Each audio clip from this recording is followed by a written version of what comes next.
Good afternoon, evening. Amber Schwartz, everybody give it up.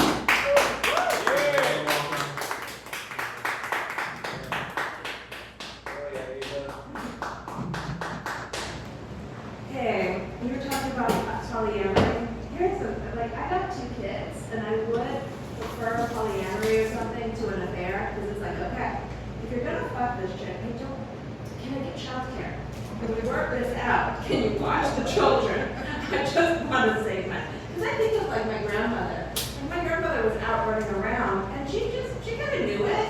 And I'm just like, but in the 50s, you couldn't be like, you know, it's okay, but can you please like watch the kids today? But I'm good, just watch the kids. You don't have to go out. You know, it's the 50s, they're running out anyways, you don't have to watch them. But yeah, so, that was, the other thing, yeah, I am, I'm so tired. So today, my kids' school had a field trip. The field trip was to walk in this fucking heat 20 minutes down the road to the park and play outside. My third grader was so excited. Christmas to him. Oh my gosh, I'm so hot. And oh, the smart parents dropped out. They're like, fuck this. So nobody came. They were actually supposed to cancel it because there wasn't enough supervision. And they're like, no, here. So they gave me like 10 kids I've never seen before. They got back, I think. You know, I think they did well. I didn't get any complaints. We're good. And, you know, you wouldn't notice. I mean, it's a short walk. They could probably figure out the road. Fuck it. Look, it wasn't that big a deal. They're old enough. But yeah, so, also, when I met my husband, like, he's a very, very proud atheist.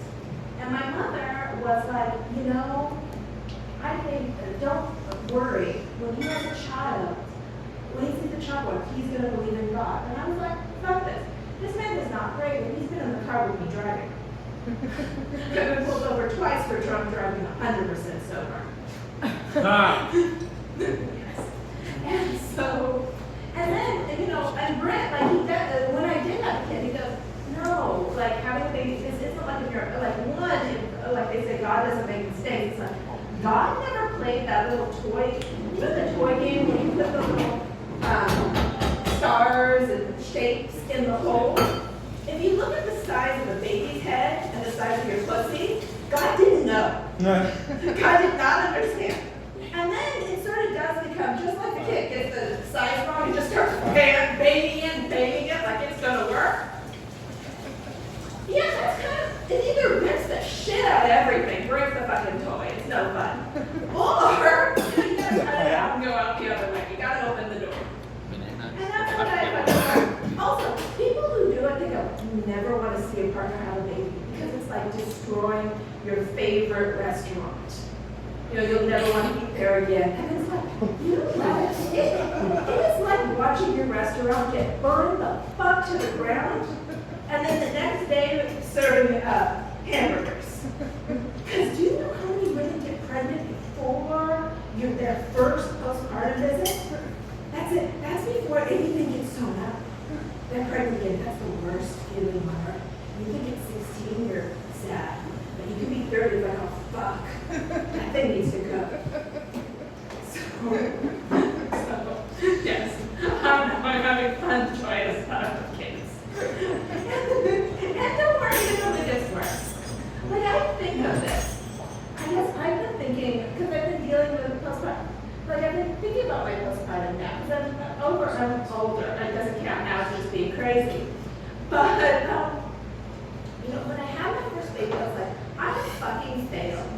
I have failed this child. It's horrible. He's going to be messed up, and it's like, he's 3 weeks old. You know, give yourself some time. In a couple of years, you'll know for sure you failed them. You know, when your 9-year-old comes and gets in his first fight at school, you'll be kind of proud. And that's the one thing I do love about guys. Like, I only have boys. And I wanted a girl so bad. I did. I wanted a little girl, but I wanted her for the outfits. I've worked in daycare. I can't handle a fucking 2-year-old girl. Too bad. it gives me the mean girl. I'm like, fuck this shit. I need to return her my tube. By the time she can talk, I'm done. But, so my older one though, he got into a fight. He punched the kid in the face and was sent to the principal's office. This is the only story I've gotten from anything, because my school doesn't tell shit. But we sat in the principal's office and waited and really talked about the Chinese zodiac, and we became friends again. And I'm like, that was amazing. A girl, you will hate them forever. You will smile, that will be it. And you will hold that grudge till you'll see them at like 30, 40, because I live here, so I see the same fucking people all the time. And you'll be like, fuck, you were that girl that punched me in the first grade.